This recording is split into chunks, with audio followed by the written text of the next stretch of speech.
ሞር ኢምፓክትፉል እንቅስቃሴ በፊት የሚቀርበው ነገር ግብ ነው።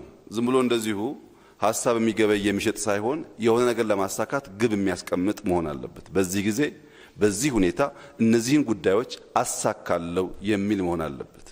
ያንን ማድረግ ሲችል ከራሱ አልፎ ሌሎችን ኢንፍሉዌንስ የሚያደርግ ከራሱ አልፎ ሌሎችን መጥቀም የሚችል ይሆናል።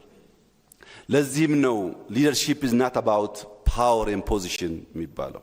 It's about purpose and potential. ስለያዝነው ቦታ ሳይሆን ባለንበት ቦታ ሁሉ በእነዚህ ልምምዶች የለውጥ ኤጀንት ሆነን አመራር መስጠት ሰዎች ይችላሉ። በተለይ ምሁራን አንደኛው አዎንታዊ ተጽዕኖ በመፍጠር leadership is all about influence የሚባለው ማለት ነው። ከራስ አልፎ የሚከተልን ኃይል ኢንፍሉዌንስ ማድረግ ስለሆነ የለውጥ ትልም ገንብተው የለውጥ ትልም ነድፈው ሰዎችን ማስተባበር፣ ሰዎችን ማብቃት፣ ሰዎችን ማሰማራት፣ ሰዎችን ኦቨርሳይት ማድረግ ሲችሉ የዚያ ሁሉ ድምር ደግሞ ውጤት ሲያመጣ አንድ ሰው የመሪነት ብቃት ተጎናጽፏል ይባላል።